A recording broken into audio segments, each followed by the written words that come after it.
شروع اللہ کے نام سے جو بڑا مہربان اور نہایت ہی رحم کرنے والا ہے۔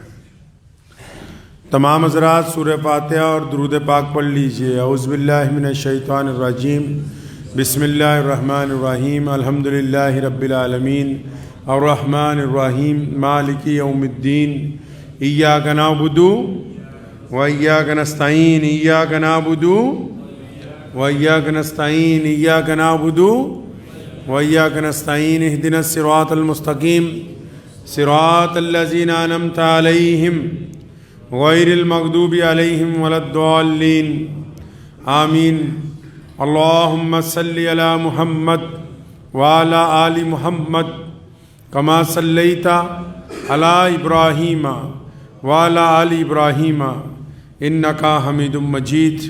اللہم بارک علی محمد وعلی آل محمد کما بارکت علی ابراہیم وعلی آل ابراہیم انکا حمید مجید۔ عبد الملک بن مروان مکے کا گورنر تھا، تو اس نے دیکھا کہ ایک دن اس وقت کے بہت بڑے بزرگ حضرت سالم بن عبداللہ بن عمر رضی اللہ تعالیٰ عنہ خانہ کعبہ کا طواف کر رہے ہیں، عمرے کے لیے تشریف لائے۔ تو کیونکہ حضرت عمر رضی اللہ تعالیٰ عنہ کے پوتے تھے اور اپنے وقت کے بہت بڑے عالم تھے، بزرگ تھے حضرت سالم، تو گورنر مکہ جو تھا وہ خانہ کعبہ میں ان کے انتظار میں ایک طرف رک گیا۔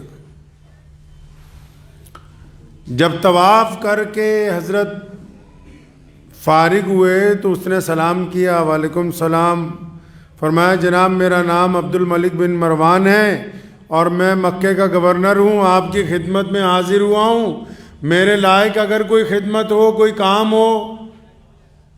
گورنر تو بھائی بہت بڑی چیز ہوتی ہے، آج کل تو کسی کی دیوان صاحب سے سلام دعا ہو جائے تو وہی محلے میں نہیں ٹکتا ہے بھائی، گورنر تو بہت بڑا ہوتا ہے۔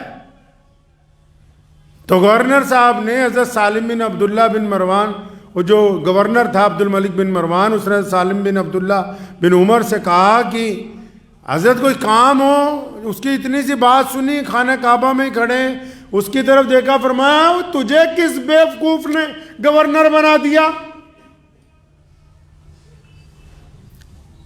اب وہ عبد الملک بن مروان کہتا ہے میرے تو پسینے چھوٹ گئے، پیروں تک کی تلیوں میں پسینہ آ گیا کہ آج کوئی مرد ٹکرایا، ورنہ لوگ تو گورنر کی طرف سے سلام پہنچتا ہے تو الٹے پیر بھاگے جاتے ہیں کہ چلو گورنر صاحب نے بلایا۔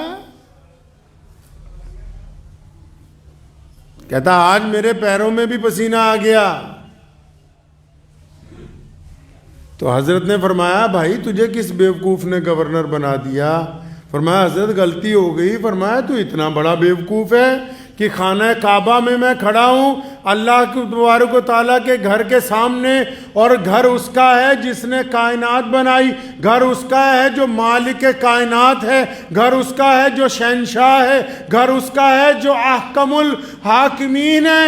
ارے لوگ یہاں پر مانگنے آتے ہیں اپنے رب سے، تو یہاں خدا کے گھر میں بھی تجھ سے مانگنا ہے؟ بڑا شرمندہ ہوا، حضرت غلطی ہو گئی۔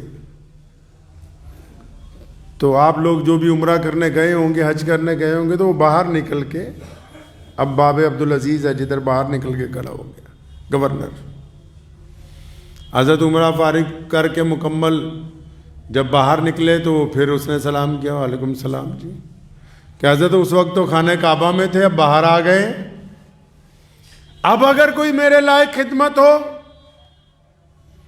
وہ ضد میں نہیں آیا۔ جو تہذیب دار لوگ ہوتے ہیں وہ بڑوں کی ڈانٹ سن کے بھی اپنا رویہ تبدیل نہیں کرتے، وہ تو اس لیے دوبارہ آیا کہ اب شاید کوئی ضرورت ہو، کچھ ٹھہرنے کے انتظامات کرنے ہو، کچھ پروٹوکول کی ضرورت ہو۔ بڑی خوبصورت بات حضرت سالم بن عبداللہ بن عمر نے فرمائی، اور فرمایا گورنر صاحب وہ جو بیت اللہ ہے، جو اللہ کا گھر ہے، جس نے کائنات بنائی، میں نے تو اس سے کبھی دنیا نہیں مانگی، تجھ سے کیا مانگوں گا؟ کبھی ان سے نہیں مانگی جنہوں نے کائنات کو بنایا ہے۔ والد محترم شیر اسلام حضرت مولانا حبیب الرحمن ثانی لدھیانوی رحمۃ اللہ علیہ، اللہ نے ہم پہ بڑا کرم فرمایا، ہم نے ایک ایک چیز اپنے باپ سے سیکھی۔ تو حج کرنے نہیں گئے، جتنی آمدنی تھی اتنا ہی خرچہ ہے ماشاءاللہ۔ تو عمرے پہ گئے ایک دفعہ، تو جب عمرے پہ گئے تو کئی اقارب نے، اب اللہ نے اتنی عزت عطا فرمائی تھی کہ وہاں سب کو پتہ لگ گیا بھی وہ آئے ہوئے ہیں شیر اسلام مولانا حبیب الرحمن ثانی لدھیانوی، جن کے خاندان کی قربانیاں ہی 300 سال پر محیط ہیں۔ تو بڑے اقارب ملے کہ جناب بیت اللہ میں تشریف رکھتے تھے، تو کسی نے کہا کہ جناب اگر آپ اجازت دے دیں تو امام حرمین شریفین سے آپ کی ملاقات ہو جائے، کچھ باتیں ان سے ہو جائیں۔ آج کل بڑے بڑے لوگ جاتے ہیں چند کو چھوڑ کے، اور جن کی خواہش ہی یہی ہوتی ہے کہ بس حکمرانوں کے ایک دفعہ قریب بیٹھنے کا موقع مل جائے۔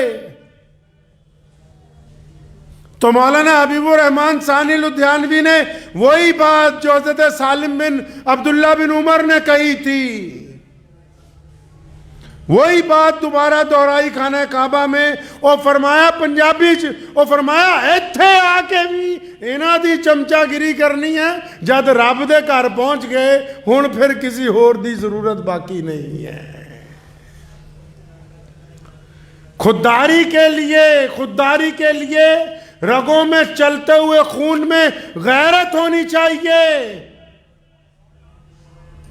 ہر ایرے گہرے کے آگے ہاتھ نہیں پھیلایا جا سکتا۔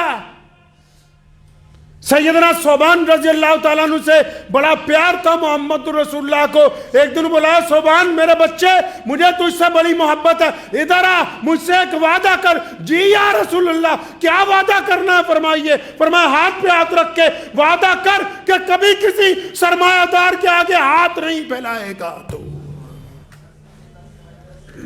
کسی دنیا دار کے آگے مانگنے نہیں جائے گا۔ لوگ تو آسان سمجھتے ہیں، امیدیں لگا رکھی ہیں۔ ہم پریشان کیوں ہیں؟ معاشرہ کیوں پریشان ہے؟ باپ نے بڑی امیدیں لگائی ہیں بیٹے سے، ہم نے بڑی امیدیں لگا رکھی ہیں چودھری صاحب سے، سرمایہ داروں سے امیدیں لگا رکھی ہیں، ہم نے بڑی امیدیں لگا رکھی ہیں فلاں رشتہ دار سے، فلاں دولت مند آدمی سے کہ جی یہ دے دے گا، ہمارا یہ کر دے گا، فلاں وزارت ہمیں یہ دے دے گی، فلاں حکومت ہمیں یہ امیدیں، اور اتنی امیدیں، چھوٹی چھوٹی بات پر امیدیں، فلاں اتنی امیدیں بیوی سے، بچوں سے، پڑوسیوں سے، یاروں سے، دوستوں سے، رشتہ داروں سے، جان پہچان والوں سے، مالدار لوگوں سے، بڑے لوگوں سے، ارے اتنی امیدیں۔ سیدنا صوبان کو کہا رسول اللہ نے، حدیث شریف کا مفہوم ہے، بخاری مسلم کو پڑھیے، امید کس سے لگانی؟ اللہ سے۔ ایسے لوگوں سے یار امید لگاتے ہو جو امید پر کھرے نہیں اترتے، پھر تمہارا دل بھی ٹوٹتا ہے، پریشان بھی ہوتے ہو، ذلیل بھی ہوتے ہو، اپنے جذبات کو مجروح بھی کرتے ہو، اپنی قسمت کا فیصلہ اوروں کے ہاتھ میں بھی پکڑاتے ہو، صرف یہ دنیا کی چند چیزوں کے لیے۔ کیا سمجھا ہے کہ یہ ساری عزت کی چیزیں روٹی، کپڑے اور مکان کے اندر چھپی ہوئی ہیں؟ ایسے لوگوں سے امیدیں لگا رکھی ہیں جن کے دل میں درد ہی نہیں ہے، جو ہیں ہی پیسے کے۔ ایسے کتنے لوگ ہیں جن کے سکے بھائی تڑپتے پھرتے، جن کے پاس اچھا گھر نہیں رہنے کے لیے، 2 وقت کا کھانا پورا میسر نہیں ہے، اور خود کروڑوں پتی ہیں، وہ جو اپنے سکے بھائی کو نہیں کھانا کھلا سکا آج تک، اس سے تم نے امیدیں لگا رکھی کہ ہمارے مسجد میں، مدرسے میں لاکھوں روپیہ لگا دے گا۔ یہ چودھریوں کے کہنے پر اسلام کو چلانا چاہتے ہو۔ اس ضمن میں مجھے خوبصورت واقعہ یاد آتا ہے کہ مولانا صاحب تھے، مرحوم ہو گئے، اللہ ان کو جنت دے، بہت امیر خبیر۔ تو والد صاحب رحمۃ اللہ علیہ کو ایک دن دعوت پہ بلایا، اپنی کوٹھی پہ باہر کے ایک صوبے میں تھے. کہنے لگے مولانا جیسی باتیں تم کرتے ہو ممبر پہ بیٹھ کے یہ کرنی چھوڑ دو اور میں کئی کروڑ روپیہ لگا کے تمہارا مدرسہ بنا دوں. تو مولانا حبیب الرحمن ثانی لدھیانوی نے فرمایا تھا میاں صاحب ہمارا ایمان تو انگریز نہیں خرید سکے, تم کو اس کھیت کی مولی ہو کہ ہمارا ایمان خرید لو گے. نعرہ تکبیر! نعرہ تکبیر! حق نبوت! حق نبوت! نعرہ تکبیر!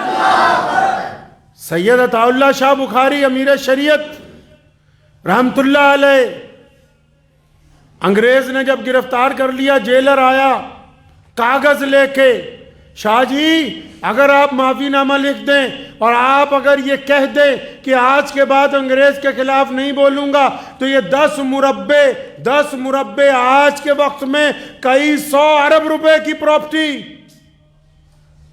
شاہ جی یہ 10 مربع کی رجسٹری یا کاغذ ہے, حکم نامہ ہے گورنر کی طرف سے آپ کے لیے, بس یہ آپ رکھ لیں اور معافی نامہ لکھ کے ہمیں دے دیں. شاہ جی نے کاغذ پکڑا اور انگریز سمجھا کہ شاید منظور ہو گئی درخواست, ان کی عقل میں آ گئی بات. شاہ صاحب نے اس کاغذ کے ٹکڑے کرنے شروع کیے اور پھر رکے نہیں, اس کے ٹکڑے کرتے رہے, 1 کے بعد 4, 4 کے بعد 8, 8 کے بعد 20, اور جب بالکل باریک باریک ٹکڑے ہو گئے تو ان کاغذ کے ٹکڑوں کو نیچے پھینکا, تھوکا اور ان پر اپنی جوتی رکھی. فرمایا تمہاری اس دولت کو, تمہاری اس جائیداد کو محمد رسول اللہ کے دین کے مقابلے میں بخاری اپنی جوتی کی نوک کے اوپر رکھتا ہے. رئیس الاحرار حضرت مولانا حبیب الرحمن لدھیانوی رحمت اللہ علیہ جیل میں ہیں. انگریز نے لکھا کہ مولانا اگر آپ توبہ کر لیں, کس بات کی توبہ کہ بس سچ نہیں بولنا ہے, اپنی غیرت مار لینی ہے, اگر آپ توبہ کر لیتے سزا معاف کر دی جائے گی, اور سزا بھی معمولی نہیں ہے, بنا مدت کی نظر بندی ہے جس میں 4 سال گزر چکے, کوئی مقدمہ نہیں, کوئی گواہ نہیں. 14.5 سال مولانا حبیب الرحمن لدھیانوی نے جیل کے اندر گزارے. انگریز نے جب بھی لکھا کہ تم قحطی مجرم ہو اور میں چاہتا ہوں کہ تمہیں معاف کر دوں, اگر تم معافی مانگ لو, مولانا ہر خط کے جواب میں لکھتے تھے کہ یہ جو حکومت مجھے مجرم سمجھتی ہے, میں اس حکومت کو اپنے دیش کا مجرم سمجھتا ہوں, اس لیے ایک مجرم میرے خلاف کچھ بھی لکھتا رہے میری صحت کے اوپر اثر ہونے والا نہیں ہے. اور جب مولانا کا انتقال ہو گیا, بچوں کو حکومت نے فیکٹریوں کی رجسٹریاں بنا کر بھیج دی کہ تمہارے باپ نے بڑی قربانیاں دی ہیں. تو چھوٹے بیٹے کے پاس دروازے پر جب آیا سیکٹری, اس نے جا کے کہا کہ جناب اعلیٰ یہ آپ کے لیے ہیں, حکومت نے آپ کو انعام دیا ہے. وہیں پر کاغذ لے کے پھاڑ دیا. غیرت اس کو کہتے ہیں. آج تو غیرت مر رہی ہے. ہم نے ایسے لوگوں سے امیدیں لگا لی جو دین پر کھڑے نہیں اترتے. ہم ایسے لوگوں کو سرپرست بنانا چاہتے ہیں جو دین پر کھڑے نہیں اترتے, جو چاہتے ہیں کہ ہم اپنی شادیوں میں عیاشی کریں, بدماشیاں کریں, ہم دینداری سے دور رہیں, لیکن مسجد مدرسے کے صدر ہم ہی ہونے چاہیے. ہم زیادہ تر مولوی ایسے چودھریوں کے پیچھے لگے ہوئے ہیں. اگر یہ لوگ کھانے کے لیے بھی کچھ نہیں دیں گے تب بھی ہماری موت آنے والی نہیں, وہ اپنے مقررہ وقت کے اوپر آئے گی. اس لیے لوگوں سے امیدیں لگانی چھوڑ دیجئے. آپ رسول اللہ کو یہ بات پسند نہیں, اللہ تبارک و تعالیٰ کو یہ بات نہیں پسند. کس لوگوں سے امیدیں ہیں؟ کون سی ایسی مشکل ہے جو ہمیشہ رہنے والی ہے؟ بتاؤ کسی ایسی مشکل کا نام جو ہمیشہ رہنے والی ہو. قرآن نے کہا کہ ہر مشکل کے بعد آسانی. اللہ نے وعدہ کیا اپنے بندوں سے کہ اگر تم استقامت پر رہو گے, اگر تم صبر کرنے والوں پہ رہو گے, اللہ نے فرمایا کہ اگر تم صرف مجھ سے ہی مانگو گے, صرف میرے ہی آگے ہاتھ پھیلاؤ گے, فرمایا اب یا بعد میں اللہ اس مشکل سے نکال دیں گے آپ کو. اور یہ جو عزت نفس مجروح کر رہے ہو, ہر ایک سے امید لگا رکھی ہے, کام بننے ہی نہیں پاتا. آج کی بات کل پہ ٹلتی ہے، شمع امید بھی عجب شاہ ہے، روز بجھتی ہے روز جلتی ہے۔ کبھی اس سے امیدیں لگا رکھی ہے یہ میرا کام بنا دے گا، فلاں میرا کام بنا دے گا، کوئی کسی کا کام بنانے والا نہیں ہے۔ جو لوگ آپ کے ساتھ دینا چاہیں گے، جو آپ کی مدد کرنا چاہیں گے، لکھا ہے ایک بہت بڑے بزرگ کے متعلق کہ ان کے ایک دوست ان کے پاس آئے اور انہوں نے آ کے کہا کہ میں اتنا پریشان ہوں، گھر میں فلاں فلاں چیز نہیں ہے اور 10 دن ہو گئے۔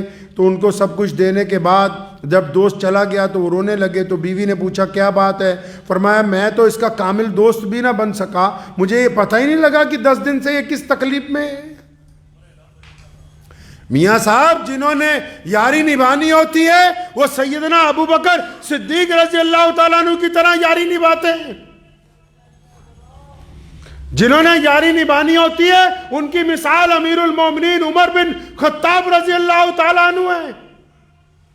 جنہوں نے یاری نبھانی ہوتی ہے وہ عثمان ذی النورین کی طرح، رسول اللہ نے اعلان کیا جنگ کے موقع پر ہے کوئی اللہ کے راستے میں دے، عثمان کھڑے ہوئے یا رسول اللہ 100 اونٹ ما ساز و سامان، بیٹھے، پھر اعلان کیا ہے کوئی، عثمان پھر کھڑے ہوئے یا رسول اللہ 100 اونٹ اور لکھے ما ساز و سامان، پھر بیٹھ گئے، پھر تیسرا اعلان ہوا، پھر کھڑے ہوئے یا رسول اللہ 100 اونٹ اور لکھے۔ فرمایا عثمان رک جاؤ اور لوگوں کو بھی تو کہنے دو۔ فرمایا یا رسول اللہ یہ کیسے گوارا کروں کہ آپ کا سوال ہو اور فوراً آگے سے جواب نہ آئے، آپ جب تک کہتے رہیں گے اور عثمان کے پاس جو کچھ بھی ہے وہ آپ کے ہاں لٹا دیا جائے گا۔ یار ان کو بناؤ جن میں دوگلا پن نہ ہو، اور اگر کسی کے یار بن جاؤ تو اپنے یار کے لیے دل میں دوگلا پن نہ رکھنا۔ یہ یاری اور دوستی کی جو روایتیں ہیں یہ بھی رسول اللہ نے قائم کی ہیں۔ یہ اعلیٰ روایتیں پیار و محبت کی، جس میں کہانی نعرہ نہیں لگاتے حق 4 یار کا، یہ کون سے یار ہیں؟ کیا بھول گئے یاری دوستی میں کہ اسلام میں رسول اللہ نے تمہیں یہ سکھایا جو یار ہوتے ہیں وہ یاروں کے درد مند ہوتے ہیں، جو یار ہوتے ہیں وہ یاروں کے مسیحا ہوتے ہیں، جو یار ہوتے ہیں وہ یاروں کے مددگار ہوتے ہیں، جو یار ہوتے ہیں وہ یار مار کبھی نہیں کرتے۔ جو اپنے آپ کو یار بھی کہتا ہو اور چھپا کے مال اپنا رکھتا ہو اور یار کے مصیبت میں کام نہ آتا ہو وہ یار نہیں ہے، وہ یار مار ہے۔ اس کو یار کہنا یاری کی نہیں ہے، یاری کی شان کے خلاف ہے وہ بات۔ ارے جس در پر ہاتھ پھیلانا پڑ جائے وہ یار ہو ہی نہیں سکتا، وہ دوست ہی نہیں، وہ رشتہ دار ہی نہیں ہے، وہ کوئی جان پہچان والا نہیں ہے، وہ صرف مطلب کا بندہ ہے۔ شریعت نے اس کے ماپدنڈ طے کیے ہیں، تقاضے رکھے ہیں رسول اللہ صلی اللہ علیہ وسلم نے کہ یاری کیسے ادا ہوگی، دوستی کیسے ادا ہوگی۔ یہ یار ہیں جو غار میں بھی ساتھ ہے، یہ یار ہے جو ہجرت میں بھی ساتھ ہے، یہ یار ہے جو بدر میں ساتھ ہے، یہ یار ہے جو حنین میں ساتھ ہے، یہ یار ہے سیدنا بلال رضی اللہ تعالیٰ عنہ جیسے جو درے کھاتے ہیں، یار یہ ہیں عمار بن یاسر جیسے جنہوں نے کھال ادھڑوا لی لیکن نبی علیہ السلام کی شان میں ذرہ برابر بے ادبی برداشت نہیں کی۔ یار کہتے اس کو ہیں جو دوسروں کی سن کے آ کے تمہیں کہنے لگے کہ فلاں تیرے خلاف یہ باتیں کر رہا تھا، یہ یار نہیں ہے، اور یہ ٹھگ ہے، بے ایمان ہے۔ اگر یہ تیرے ساتھ ہوتا تو کہنے والے کے منہ پر جواب دے کے آتا۔ یہ جن سے امیدیں لگا لی ہیں یہ امیدوں پر کھڑے اترنے والے تھوڑی ہیں، کیوں اپنی امیدوں کو ضائع کرتے ہو؟ اللہ نے یہ سر دیا ہے، جو ہر در پر جھکے وہ سر نہیں ہوتا، جو ہر در پر سر جھک جائے وہ سر نہیں ہے۔ اس کو جسم کے سر کے اوپر اسی لیے لگایا گیا کہ اللہ نے اس کو عزت والا بنایا ہے، عظمت والا بنایا ہے۔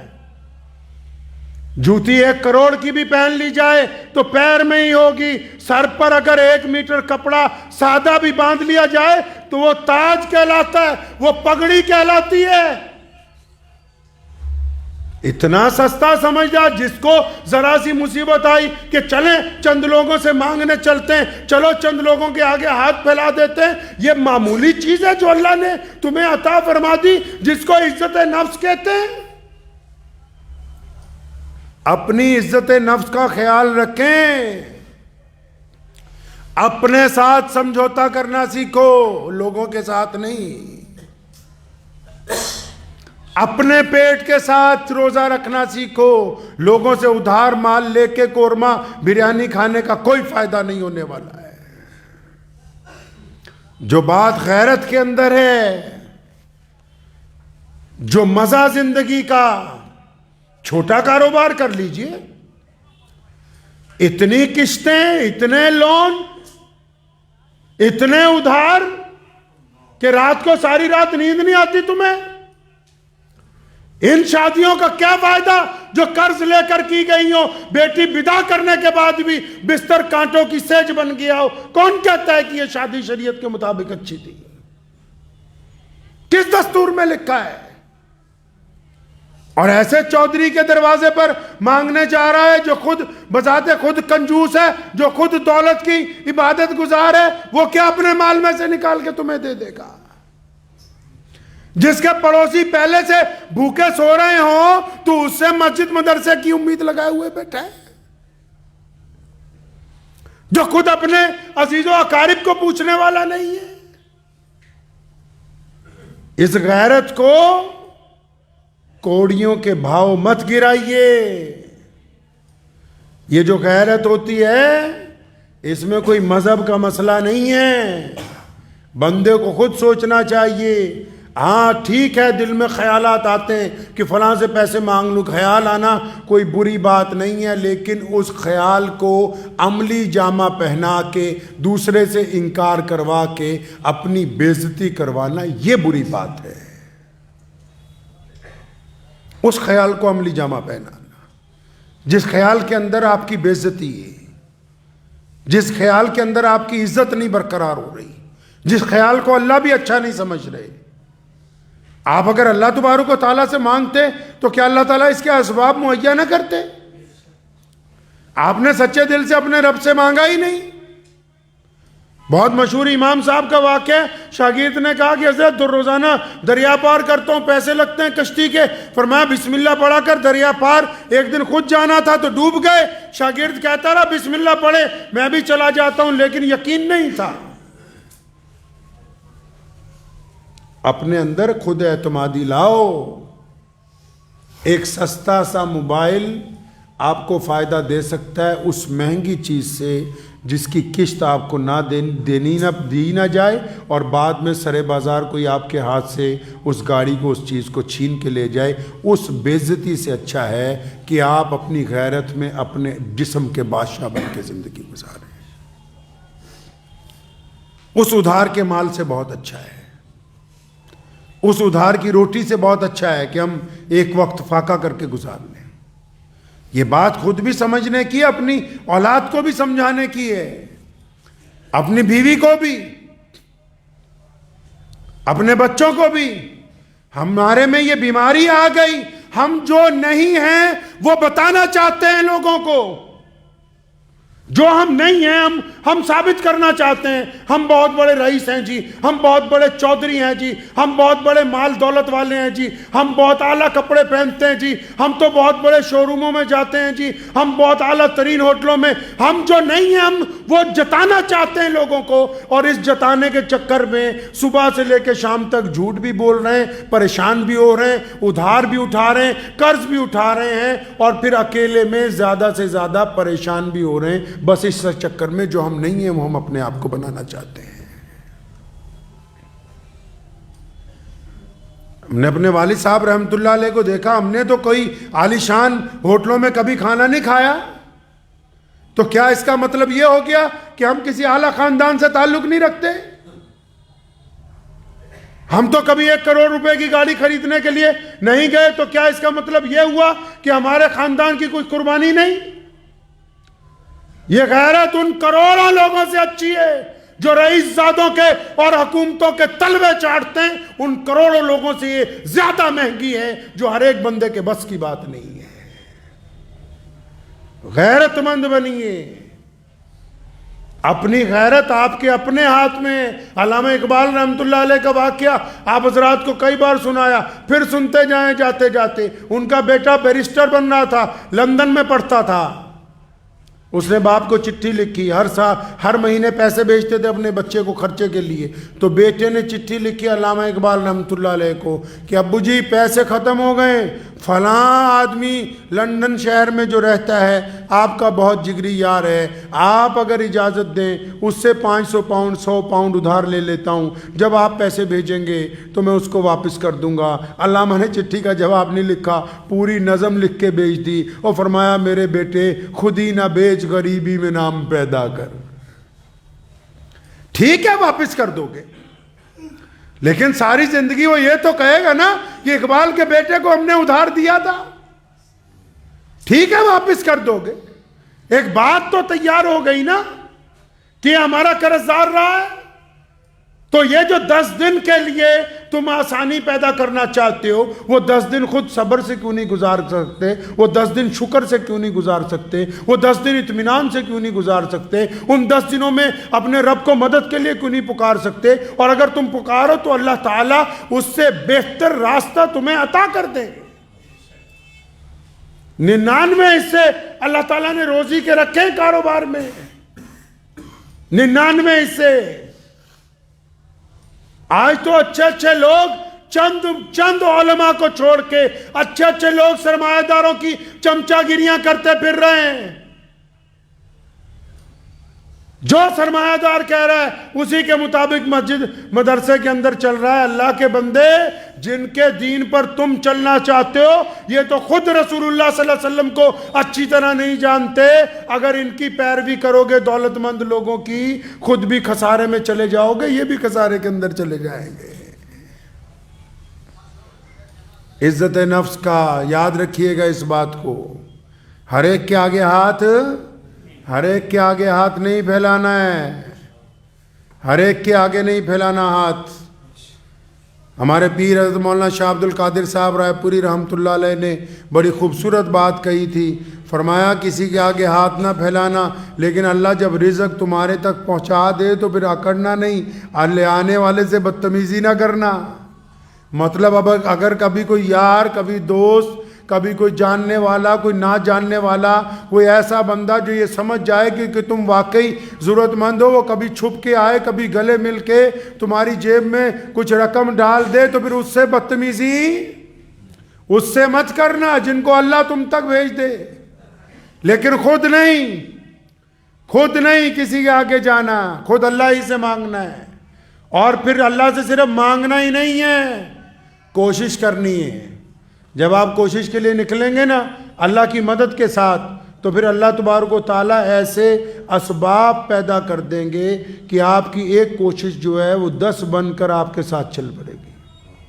آپ 1 روپیہ کمانے نکلیں گے، اللہ کریم 1000 عطا کر دیں گے، بشرط یہ ہے کہ آپ نکلیں، ہاتھ پہ ہاتھ دھر کے نہیں بیٹھے، اس امید پر نہیں کہ بس ابھی یہاں کوئی آ جائے، نہیں، اللہ سے دعا کیجئے اور پھر رزق کو تلاش کیجئے، اللہ تعالیٰ آپ کو عطا کریں گے۔ بس اس تلاش کے دوران اس بات کا خیال رکھنا ہے کہ ہم نے اپنے رب سے امیدیں وابستہ رکھنی ہے، لوگوں سے کوئی امید نہیں لگانی، کیونکہ لوگ امید کو توڑ دیتے ہیں۔ وآخر دعوانا الحمدللہ رب العالمین۔